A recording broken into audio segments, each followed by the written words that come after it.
Students, welcome to South City PCMB और मैं आपका बायोलॉजी मेंटर नागेंद्र साहू। तो हमारा चैनल साउथ सिटी पीसीएमबी है। पी फॉर फिजिक्स, सी हमारा केमिस्ट्री के लिए है, हमारा मैथ के लिए, और बी फॉर बायो। तो यहाँ पर एक प्लेटफॉर्म में आपको 4 सब्जेक्ट पढ़ने को मिल रहा है जो कि बहुत इंपॉर्टेंट है हमारे एकेडमिक सेशन के लिए। और जैसा कि हम लोगों ने अपना प्रॉमिस किया था कि चैप्टर के फिनिश होने के बाद हम आईएससी के यानी जो भी हमारे प्रीवियस ईयर के क्वेश्चन है और नीट के क्वेश्चन पे चर्चा करेंगे, तो वैसा हमारा ये सिलसिला चल रहा है। और आज हमारा जो चैप्टर है वो चैप्टर है रिप्रोडक्टिव हेल्थ। ह्यूमन रिप्रोडक्शन और sexual reproduction in flowering plant के हम पीवाईक्यू सॉल्व कर चुके हैं। आज हम अपना चैप्टर लेकर चलेंगे रिप्रोडक्टिव हेल्थ। तो जल्दी बता दो रिप्रोडक्टिव हेल्थ में है क्या। थोड़ा पॉपुलेशन एक्सप्लोजन है, एसटीडीज है यानी सेक्सुअल ट्रांसमिटेड डिसीजेस के बारे में हमने पढ़ा था, लेक्चर मेरा पढ़ा हुआ है पहले से। इसके बाद हमारा इसमें क्या क्या हमारे मेथड है, कंट्रासेप्टिव डिवाइसेस कौन कौन सी हैं हमारी, उस पर भी चर्चा हमने करी। कुल मिलाकर के रिप्रोडक्शन से रिलेटेड, उसके हेल्थ से रिलेटेड हमने इस चैप्टर में अपना सिलसिला चालू किया था और आज उसके पीवाईक्यू और नीट के क्वेश्चन सॉल्व करते हैं। तो चलिए विदाउट वेस्टिंग टाइम हमारे चैनल को सब्सक्राइब करें जिससे कि आने वाले चैप्टर्स आपको मिलते रहे और प्रीवियस हमारे जो चैप्टर्स के लेक्चर्स हैं वो भी आप देख सकें। तो चलिए चैप्टर की तरफ बढ़ते हैं। सबसे पहले चलते हैं, हम आईएससी के क्वेश्चन सॉल्व करते हैं। तो आईएससी में हमारा 2020 का रिसेंटली जो पेपर है उसका क्वेश्चन है syphilis is caused by. Syphilis किसके थ्रू हो रहा है? तो देखिए, सिफिलिस एक एसटीडी है, सेक्सुअल ट्रांसमिटेड डिसीजेज है हमारी, और ये ट्रांसमिट हो रहा है हमारा option treponema pallidum. Treponema pallidum हमारा आंसर है। सेकंड क्वेश्चन पर पढ़ते हैं, the technique used to detect the genetic defect in the developing embryo. Developing embryo में जेनेटिक डिफेक्ट कैसे पता करें? तो आपको एक प्रोसेस मैंने बताया था, एमनियोसेंटेसिस। एमनियोसेंटेसिस में होता क्या है कि हम जो एमनियोटिक फ्लूइड होता है उस फ्लूइड को बाहर निकालते हैं इंजेक्शन के थ्रू। देन उस फ्लूइड में मौजूद जो बेबी की डेड सेल्स होती हैं उससे उसका डीएनए रिमूव करके आइसोलेट करते हैं और पता लगाते हैं कि कोई उसको जेनेटिक डिसऑर्डर तो नहीं है, कोई जीन्स में म्यूटेशन तो नहीं हो गया है। तो इसका आंसर क्या है हमारा? एमिनोसेंटेसिस। क्लियर? नेक्स्ट क्वेश्चन हमारा, the abbreviation IUCD stand for, यानी एब्रिविएशन करना है, IUCD का फुल फॉर्म क्या है? तो IUCD का फुल फॉर्म है इंट्रायूटेरिन कंट्रासेप्टिव डिवाइसेस। तो देखिए आंसर बहुत सारा दिख रहा है कंफ्यूज करने के लिए। पहला दे रहा है इंट्रायूटेरिन कंट्रासेप्टिव डिवाइस, दूसरा है इंटर, तो आई से इंटर बोल रहे हैं, इंटरयूटेरिन कंट्रासेप्टिव डिवाइस, ये भी नहीं होगा। कंफ्यूजिंग बहुत करते हैं क्वेश्चन ये हमारे, लेकिन आपको याद रखना है क्या है, इंट्रायूटेरिन कंट्रासेप्टिव डिवाइसेस, यानी कि आंसर हमारा होगा ए। नेक्स्ट क्वेश्चन की तरफ चलते हैं। क्वेश्चन नंबर 4 कह रहा है, which of the following is the most important component of a contraceptive pills. Most important component क्या है कंट्रासेप्टिव पिल्स का? तो याद रखिएगा, देखिए एफएसएच क्या है, आंसर को हाइड करता हूं। एफएसएच क्या है? फॉलिकुलर स्टिमुलेटिंग हार्मोन है, कोई मतलब भी नहीं है इसमें कंट्रासेप्टिव डिवाइस पे। एलएच क्या है? ल्यूटिनाइजिंग हार्मोन है, कोई रिलेशन नहीं है। थायरॉक्सिन थायराइड ग्लैंड से निकलने वाला हार्मोन है। तो यहां पर जो हमारा आंसर जाएगा वो आंसर होगा प्रोजेस्टेरॉन। प्रोजेस्टेरॉन हमारा हार्मोन है जो पिल्स का एक मेन केमिकल कंपोनेंट होता है। रीजन क्या होता है? क्योंकि प्रोजेस्टेरॉन जब पड़ा होता है हमारा ब्लड में तो एफएसएच का फॉर्मेशन नहीं होता है, क्योंकि प्रोजेस्टेरॉन तभी रिलीज होता है जब जाइगोट बन जाता है। तो हमने क्या किया, अपने बॉडी के ब्लड में प्रोजेस्टेरॉन डाल दिया आर्टिफिशियली। अब प्रोजेस्टेरॉन है तो जैसे केमिकल कंपोनेंट हमारा ब्रेन तक गया, ब्लड के थ्रू ब्रेन को पास चला गया, प्रोजेस्टेरॉन तो निकल रहा है, इसका मतलब जाइगोट बन गया है। अब जाइगोट बन गया तो एफएसएच कोई फंक्शन नहीं है, इसलिए मेन जो कंट्रासेप्टिव पिल्स में जो हमारा केमिकल कंपोनेंट है वो प्रोजेस्टेरॉन होगा। अगले क्वेश्चन तरफ बढ़ते हैं। आईएससी 2022 सेमेस्टर फर्स्ट का क्वेश्चन, क्योंकि उस टाइम कोरोना के टाइम में थोड़ा सा। Read the passage given below and the answer the question that follow. Okay, कह रहा world's first test tube baby was born on 25 July 1973। Since then IVF has become a common procedure। IVF मतलब इन vitro fertilisation, यानी जैसे हम test tube कहते हैं, test tube का ही एक साइंटिफिक टर्म है in vitro fertilisation. In vitro fertilization has become a common procedure worldwide that has allowed more infertile couples to have their own genetic babies। यानी IVF ने हमारे समाज को एक टेक्निक दी जिसके थ्रू जो बेचारे हमारे पेरेंट्स, हमारे कपल्स जो पेरेंट नहीं बन पा रहे थे वो पेरेंट बने।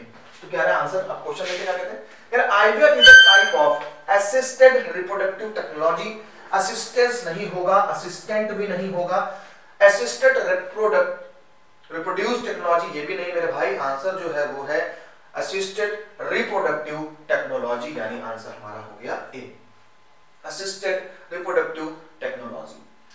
देन अगले पास पे चलते हैं हम लोग, आईएससी के थोड़े क्वेश्चन और उठाते हैं, नीट के क्वेश्चन से भी ना चल करके पहले थोड़े आईएससी फिनिश करेंगे, देन थोड़ा आईएससी जब आप पढ़ लेंगे ना तो आपको थोड़ा सा आसान लगेगा आगे क्वेश्चन। देखिए कुछ क्वेश्चन हमारे हैं, what is coitus interrupts, coitus interrupts, हालांकि ये प्रीवियस बोर्ड में नहीं पूछा गया लेकिन इंपॉर्टेंट है, coitus interruptus is a natural method for prevent to pregnancy, यानी जब हमारे पेनिस से स्पर्म रिलीज होने वाला होता है उसके पहले ही हम, कोइटस के पहले ही हम क्या करें, स्पर्म को बाहर निकालने वाजाइनल ट्रैक्ट से, तो क्या हो जाएगा, इसको बोलते हैं कोइटस इंटरप्ट।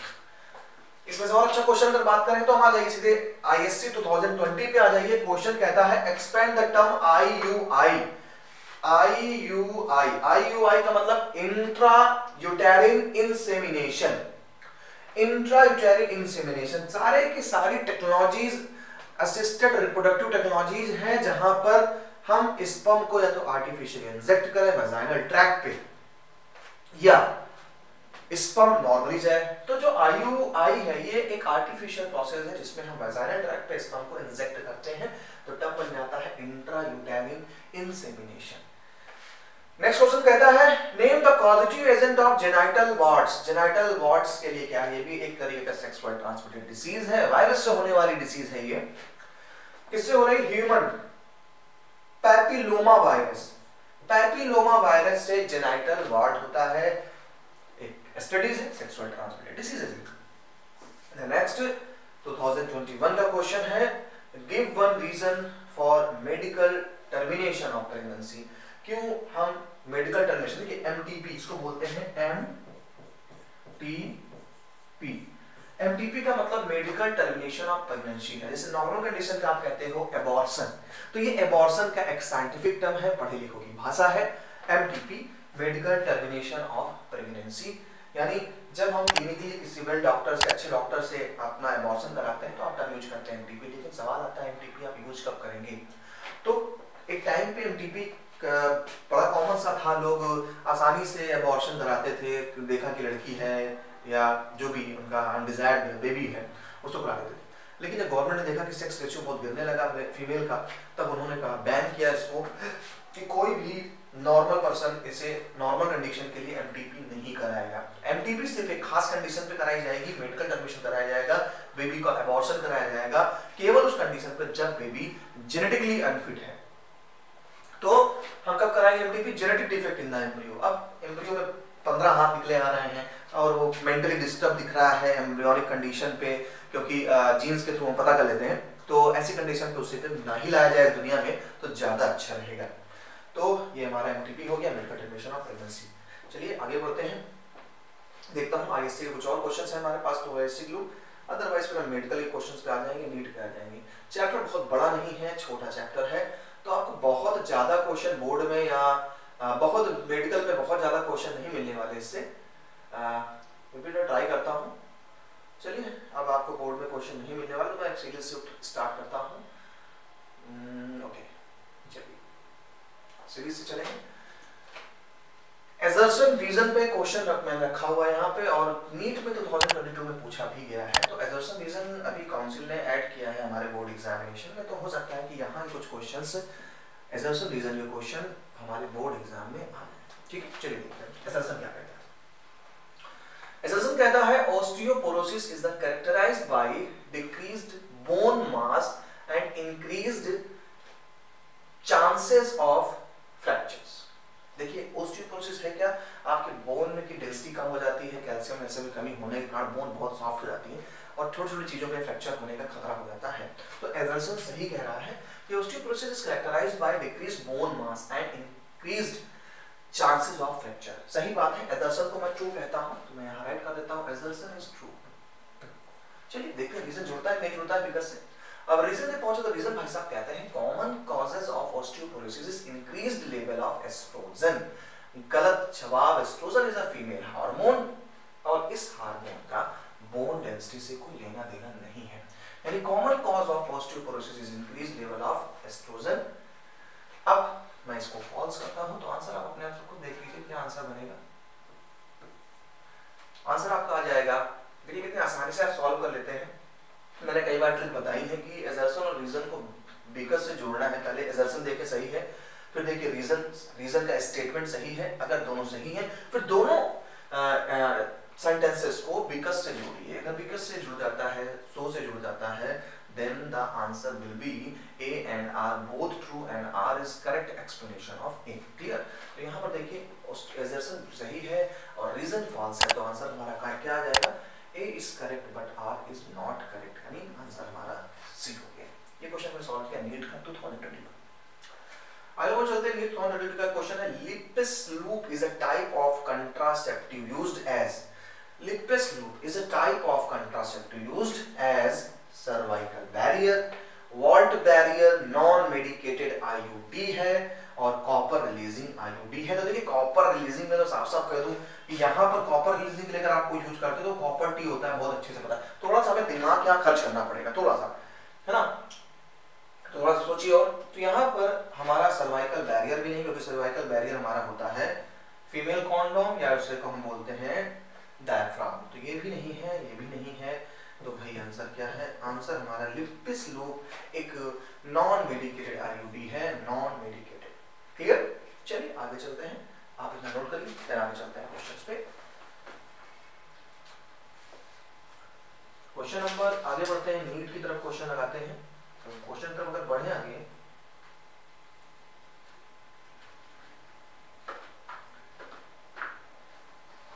क्वेश्चन देख लेता हूँ आपके लिए अच्छे से, कुछ एक्स्ट्रा क्वेश्चन आपको मिल सके, अच्छे क्वेश्चन मिल सके तो मैं आपको कमेंट कराऊंगा। ओके, चलिए अगला क्वेश्चन नीट 2019 का क्वेश्चन है। कह रहे हैं which of the following contraceptive methods do involve a role of hormone। कौन सा कंट्रासेप्टिव मेथड इन्वॉल्व करता है, यानी रोल ऑफ हार्मोन का कर रहा है। देखिए सबसे पहला है lactational amenorrhoea pills emergency contraceptive. Lactational amenorrhoea ये थोड़ा सा गड़बड़ हो गया कि ये जो मेथड है, देखिए हार्मोन को हमें देखना है, हार्मोन पकड़ के रखना है। हार्मोन कहाँ पे है? देखिए आप देखिए यार पूरे सेंटेंस है इमरजेंसी कंट्रासेप्टिव कुछ है ही नहीं है, पिल्स केवल एक मिल रहा है यहाँ पर सही, लेकिन बाकी चीजें गड़बड़ है। बी कह रहा है बैरियर मेथड है, लैक्टेशनल एमनोरिया पिल्स है, यहाँ भी पिल्स है लेकिन अदर आ गए साथ में, इसलिए ये भी गड़बड़ हो गया क्योंकि बाकी लोग हार्मोन नहीं रिलीज कर रहे हैं। सी पे चलते हैं, कॉपर टी पिल्स है, इमरजेंसी कंट्रासेप्टिव्स है। तो भाई यहाँ पर अगर हम देखें तो copper T which of the following contraceptive method do involve a role of hormone.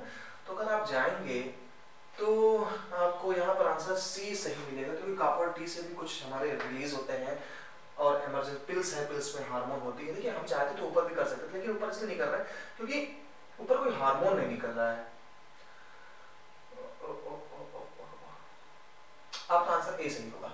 Reason lactational amenorrhoea होता है, पहले समझ लीजिए। लैक्टेशनल एमनोरिया का मतलब होता है कि जब मदर हमारा बेबी होता है तो बेबी होने के बाद जब बेबी लैक्टेशन करता है, मिल्क फीडिंग करता है, देन उस समय फीमेल में एक हार्मोन रिलीज होता है जो प्रोजेस्टेरोन समझ लीजिए, वो हार्मोन फॉलिकल बनने से रोकता है। तो यहाँ पर लैक्टेशनल एमनोरिया भी सही है, पिल्स भी है और इमरजेंसी कंट्रासेप्टिव। तो मैं इस आंसर को सही करता हूँ, आंसर आपका सही होगा। इसको इरेज कर देता हूँ, आंसर आप जो सही करेंगे वो आंसर आपका ए होगा सही, क्योंकि यहाँ पर हार्मोन्स रिलीज होते हैं। ओके, क्वेश्चन नंबर चलते हैं नेक्स्ट। नीट 2020 का क्वेश्चन है। क्वेश्चन कह रहा है select the option including all sexually transmitted diseases. Select the option including all sexually, सब के सब सेक्सुअली ट्रांसमिटेड डिसीजेज होने चाहिए। तो चलिए देखते हैं, मजा आएगी इसको देखने में। गोनोरिया सेक्सुअली ट्रांसमिटेड डिसीज है, मलेरिया सेक्सुअली ट्रांसमिटेड डिसीज नहीं है, यानी ये लाइन हमारी गड़बड़ हो गई। Second, AIDS is a sexually transmitted diseases, okay सही है। फाइलेरिया भी नहीं है, मलेरिया भी नहीं है, यानी ये वाला पॉइंट भी गड़बड़ा गया।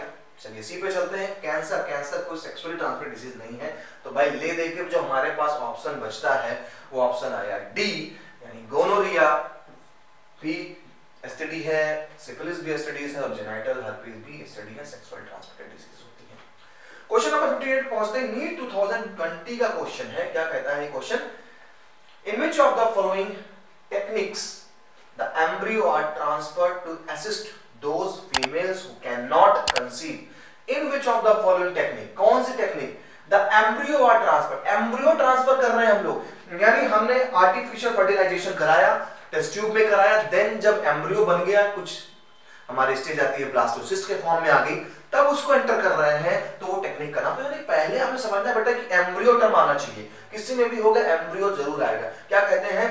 GIFT, GIFT यानी gamete intrafallopian transfer, Z zygote intrafallopian transfer. कुछ क्वेश्चन पकड़ में आ रहा है कि शायद ये हो सकता है गैमीट और जाइगोट, लेकिन देखते हैं आगे।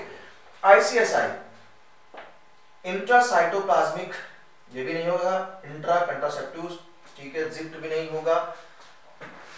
जिप्ट एंड ICSI, देखिए इसका थोड़ा टेक्निक लगाइए जल्दी से।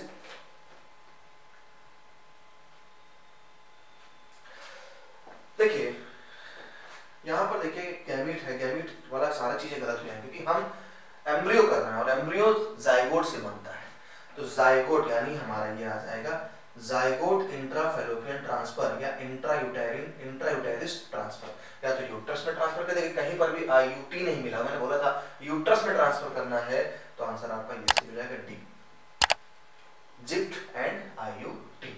नीट 2020 का क्वेश्चन था।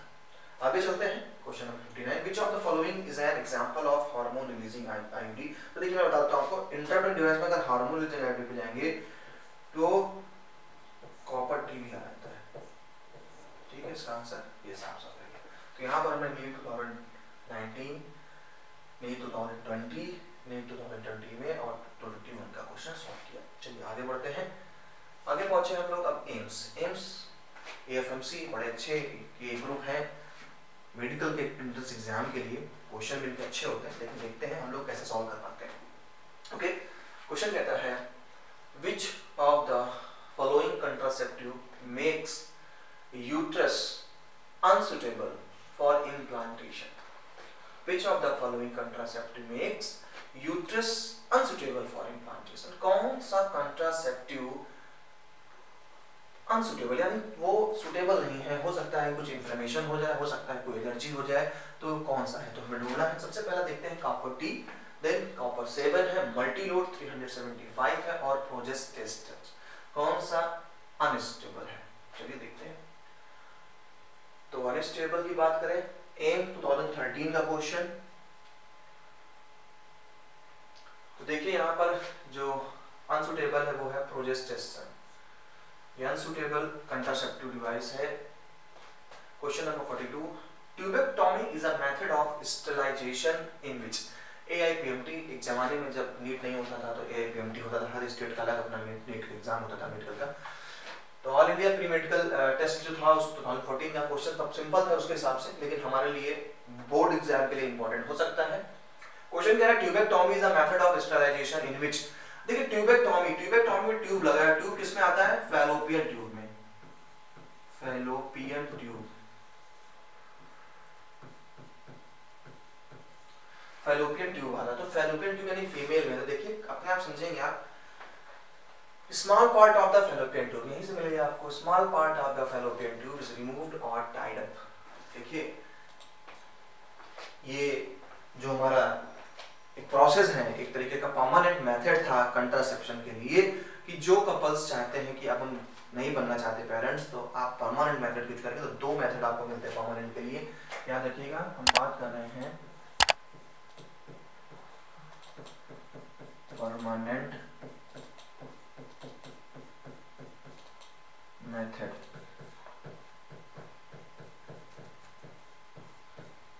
परमानेंट मेथड के दो हमारे पास है टेक्निक। एक हम करेंगे ट्यूबेक्टोमी, दूसरा हो जाएगा vasectomy. Tubectomy and vasectomy, clear? Tubectomy में आपने क्या कट किया है बेटा? फैलोपियन ट्यूब, ट्यूबेक्टोमी में आपने फैलोपियन ट्यूब कट किया, वैसेक्टोमी में आप वास डिफरेंस कट करेंगे।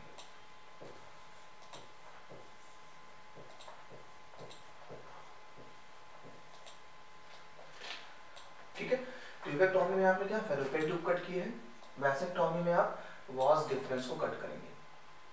क्लियर? अब चलिए आगे चलते हैं।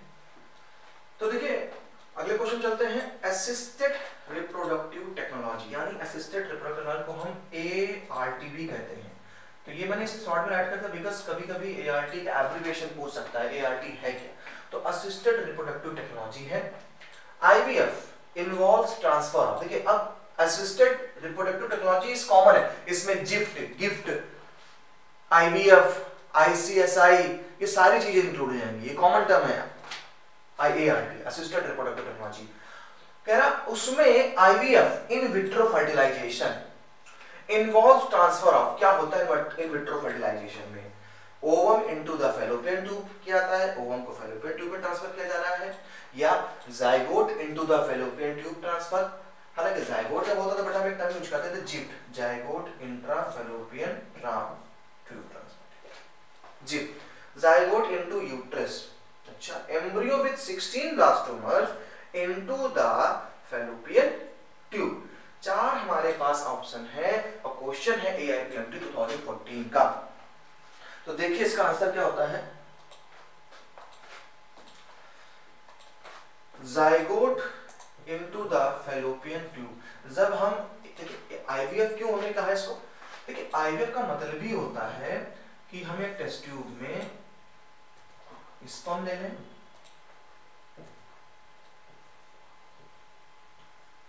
और स्पर्म के साथ हम बाहरी एग सेल लेंगे। तो ये एग सेल और स्पर्म ये जब फ्यूजन करते हैं टेस्ट ट्यूब में तो बनता क्या है, जाइगोट। क्या बना, जाइगोट। और इस जाइगोट को जब आप डाल रहे हैं कहां पर, फैलोपियन ट्यूब में, इससे देखिए जाइगोट मिल गया, तो zygote into the fallopian tube. हम जाइगोट को डाल रहे हैं क्योंकि हमने जाइगोट बाहर बनवाया, यानी स्पर्म और ओवम का टेस्ट ट्यूब में फर्टिलाइजेशन करवाया है। तो आंसर हमारा आ गया B, zygote into the fallopian tube. चलिए आगे बढ़ते हैं। AMU में 2014 का क्वेश्चन है, which of the hormonal method of birth control, कौन सा हार्मोनल मेथड, यानी सिंपल सी बात है यार, फीमेल कॉन्डोम नहीं होगा, वैसेक्टोमी अभी पढ़ के आए आप, क्या एक परमानेंट मेथड है, तो भाई सिंपल से ले दे करके पिल्स ही आ जाए। अब पिल्स में क्यों हार्मोनल बात कर रहे हैं, क्योंकि आपको अच्छे से पता है यार पिल्स में क्या होता है, मेन कंपोनेंट पहले ही क्वेश्चन सॉल्व किया था, progesterone,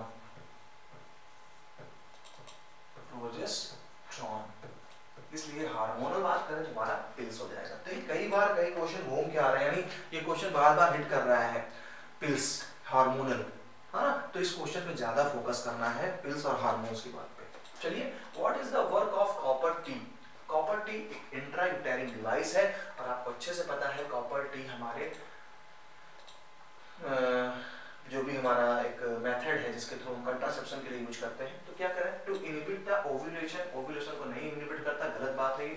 to inhibit fertilisation, to inhibit implantation, to inhibit gametogenesis, देखिए ये भी नहीं है, साफ साफ है, दो में आपकी लड़ाई आ गई है। आपको लगेगा टू इनहिबिट फर्टिलाइजेशन, फर्टिलाइजेशन से रोक सकता है, या टू इनहिबिट इम्प्लांटेशन।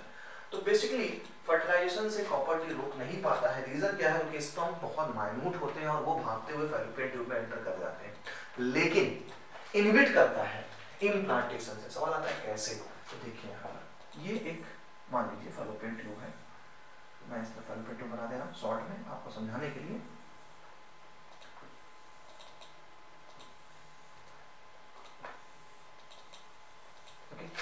देखिए हमारी मान लीजिए एक्सेल है, ये हमारी ओवरी है, इस ओवरी से ओवम रिलीज हुई।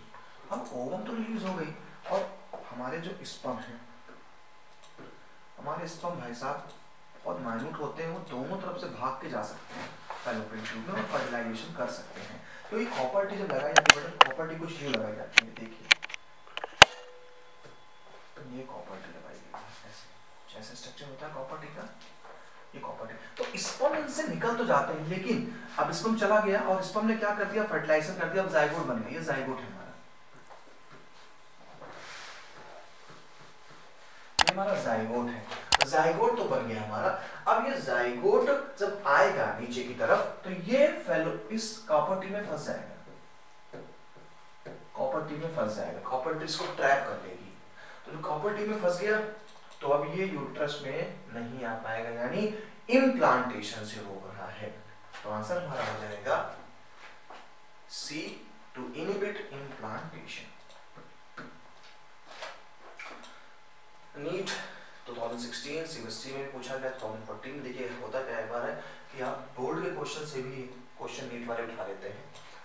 कह रहा which of the following is hormone releasing iodine. देखिए बार-बार हार्मोन वाला हिट करना, मैंने कहा था आपसे हार्मोन, यानी ये क्वेश्चन देखा जाए तो इस चैप्टर के अच्छे क्वेश्चंस में है जो बोर्ड में ज्यादा पूछे जाने की उम्मीद है। क्या कह रहा है, which of the following is hormone releasing iodine. Hormone releasing iodine कौन सा था, आपको अच्छे से पता है यार, LNG20, लिपस लूप नहीं है, मल्टी लोड 375। अब देखिए आंसर हिट करिए, कौन सा आंसर होगा इसका। तो यहाँ पर आप अगर हार्मोन रिलीजिंग बात करेंगे तो LNG है, LNG20, ये हार्मोन रिलीजिंग आयोडीन है, हार्मोन रिलीज करता है। क्वेश्चन नंबर आते आगे। Progesterone is an iodine which makes the uterus unsuitable and cervix hostile to the sperms as they are. Hormone releasing है, कॉपर रिलीजिंग नहीं है, ये प्रोजेस्टेरस आइडियल कंट्रासेप्टिव है। देखिए ये हार्मोन रिलीजिंग आयोडीन है क्योंकि इसमें प्रोजेस्टेरोन हार्मोन होता है, तो ये क्या है, हार्मोन रिलीजिंग आयोडीन है। नेक्स्ट क्वेश्चन की तरफ पढ़ते हैं। AIPMT 2007 का क्वेश्चन था।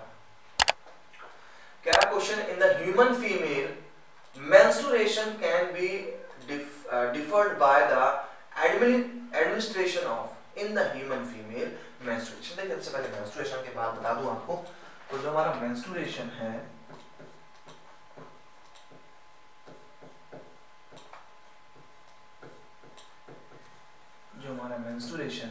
इस menstruation के 4 phases होते हैं। पहला फेज होता है menstrual flow,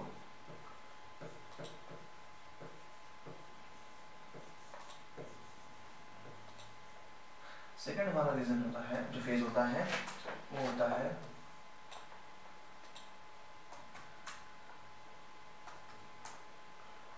follicular phase.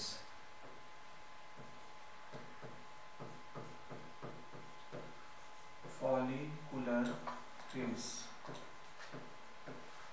Third हमारा होता है फॉलिकल जब बन जाते हैं तो ओव्यूलेटरी फेज होता है, ओव्यूलेटरी फेज।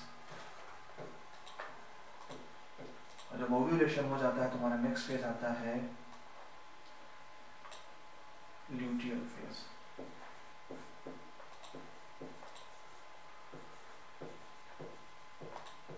चार फेज होते हैं।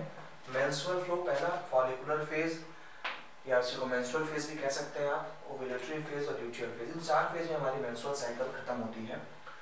हर फेज में एक हार्मोन का बड़ा रोल होता है। मेंस्ट्रुअल फ्लो में हमारा जो यूट्रस है उसकी जो वॉल्स है वो रप्चर होकर निकलती हैं। फॉलिकुलर फेज ये फॉलिकल्स बनाता है नए ओव्यूलेशन के लिए। ओव्यूलेटरी फेज या फॉलिकल बन जाते हैं तो ओवरी से उसका बाहर निकलना ओव्यूलेटरी फेज में आता है। और ओव्यूलेशन के बाद अगर वो फर्टिलाइज हो जाता है तो फोर्थ फेज लगता है हमारा ल्यूटियल फेज, जिसमें कि एक हार्मोन रिलीज होता है प्रोजेस्टेरोन। चलिए अब देखते हैं इतना समझने के बाद इस क्वेश्चन को। In the human female menstruation can be deferred by the administration of combination of FSH and LH। FSH बोले तो follicle stimulating hormone and LH बोले तो luteinizing hormone। combination of estrogen and progesterone।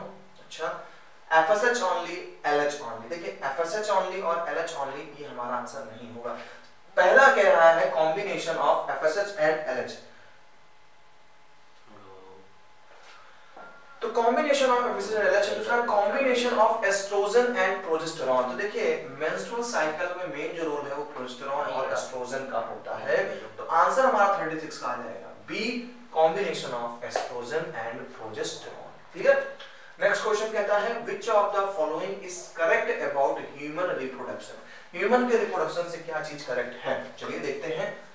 सहेली is a new contraceptive for males, गलत बात, सहेली females के लिए थी, सबसे पहले बनने वाली पिल्स थी इंडिया में सहेली फॉर फीमेल्स। दूसरा क्या है, amniocentesis is carried out to know the chromosomal pattern from the sample taken from the cell of umbilical cord। umbilical cord की सेल नहीं होती है, वो हमारे डेवलपिंग एम्ब्रियो की सेल होती है जिससे सेल्स एमनियोटिक। अभी इसका क्वेश्चन हमने पहले सॉल्व किया था कि एमनियोसेंटेसिस किस लिए यूज करते हैं। तो पहला जो क्वेश्चन था उस क्वेश्चन में आपको मैंने बताया था कि जेनेटिक डिसऑर्डर का पता लगाने के लिए हम बेबी के जो मदर का वोम है उस वोम में जो एमनियोटिक फ्लूइड फिल है उस फ्लूइड को इंजेक्शन के थ्रू सिरिंज से निकालते हैं और उसमें मौजूद जो डेड सेल्स होती हैं उन डेड सेल्स में, सपोज ये मान लीजिए यूट्रस था, वोम है, अब बेबी वोम है, ठीक है मैंने इसे दिखाया है। अब क्या किया हमने, किसी एक्सपर्ट के थ्रू हमने सिरिंज के थ्रू हमने वो फ्लूइड ले लिया, मान लीजिए ये हमारा फ्लूइड फिल होकर के आ गया, ये फ्लूइड आ गया। अब उस फ्लूइड में हमारे बेबी के डेड सेल्स, क्यों, क्योंकि बेबी हमारा इसी जगह पे फ्लोट कर रहा है, तैर रहा है, बेबी थोड़ा खतरनाक समझा दिया मैंने। अब हमें इस बेबी के फ्लूइड मिल गया इस पे, अब जब इस फ्लूइड को हम बाहर निकालेंगे तो बेबी के सेल्स में मिल जाएंगे और उस सेल्स में मौजूद जो हमारा न्यूक्लियस है, इस न्यूक्लियस में मौजूद डीएनए का हम आइडेंटिफिकेशन करेंगे और हम पता लगा सकते हैं कि बेबी के जो डीएनए है उस डीएनए में कोई डिस्टर्बेंस तो नहीं है। अगर डिस्टर्बेंस होगी तो हम उसे वहीं खत्म कर देंगे, क्योंकि जेनेटिक डिसऑर्डर अगर है तो वो धरती पे है और टेढ़ा मेढ़ा हो जाए तो उससे कोई फायदा नहीं है, इसलिए उसको हम वहीं पर उसका क्या कर देंगे, एमटीपी कर देंगे, मेडिकल टर्मिनेशन ऑफ प्रेगनेंसी कर देंगे। तो ये पूरा का पूरा जो प्रोसेस है इस प्रोसेस को हम बोलते हैं एमनियोसेंटेसिस। क्लियर। चलिए दूसरा ऑप्शन हमारे पास कहता ovulation is facilitated by the breast feeding. Ovulation is facilitated bye breast feeding, ये थोड़ा सा सही है क्योंकि ovulation is facilitated breast feeding थोड़ा बहुत लग रहा है कि कुछ ऐसा मेथड है ब्रेस्ट फीडिंग। चलिए आगे चलते हैं डी पर। A combination of progesterone and estrogen is injected or implanted under the skin as an effective contraceptive। ये बात कुछ हद तक सही है, क्यों कि अगर हम देखें तो हम इंजेक्शन के थ्रू भी हम ये प्रोसेस को अपना सकते हैं। तो हमारा यही आंसर सही है, a combination of, ये गलत है, a combination of progesterone and estrogen is injected or implanted under the skin as an effective contraceptive। ये एक इफेक्टिव कंट्रासेप्टिव का काम करती है। क्लियर। चलिए ये भी क्वेश्चन हो गया आपका। अब बढ़ते हैं नेक्स्ट क्वेश्चन की तरफ।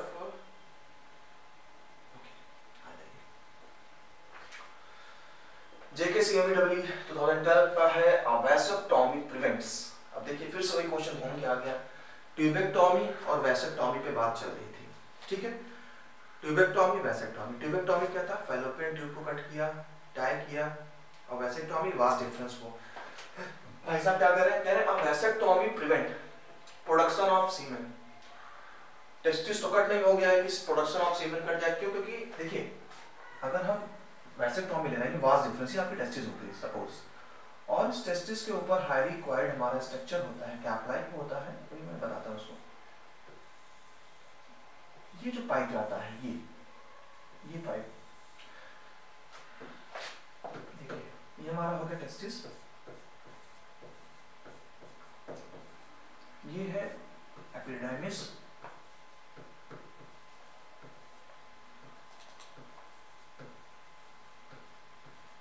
ये हमारी होता है जो पाइप है, ये है vas deferens.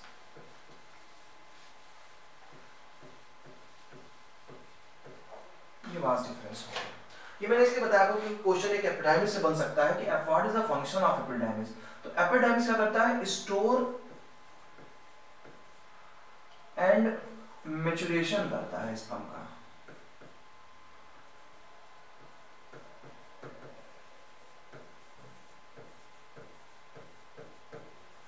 Storage and maturation करता है हमारे स्पर्म का एपिडर्मिस। तो देखिए अब कह रहा है कि वास डिफरेंस को कट कर रहा है, तो वासेक्टॉमी भाई हमने वास डिफरेंस को कट किया है। अब अगर हम वास डिफरेंस को कट कर रहे हैं तो एक स्पर्म डक्ट है, स्पर्म को ले जाने वाली डक्ट है। अब अगर हम वास डिफरेंस को कट करते हैं तो टेस्टिस में स्पर्म के प्रोडक्शन पे क्या असर पड़ेगा? कोई असर नहीं पड़ेगा। तो ये पहला ऑप्शन तो बिल्कुल गलत आ रहा है, प्रोडक्शन ऑफ सीमेन गलत। कह रहा a man from having an erection,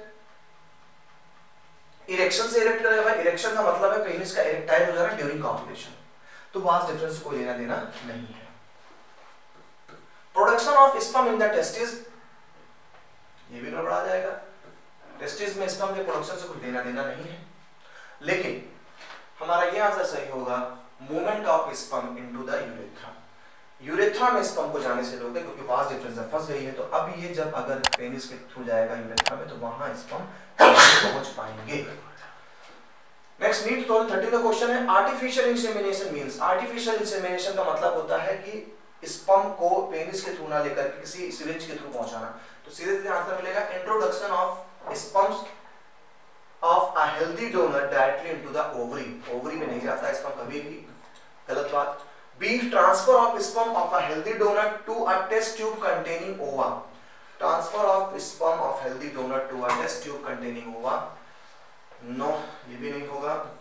C transfer of sperm of husband to a test tube containing ova, artificial introduction of sperms, ये भी गलत है।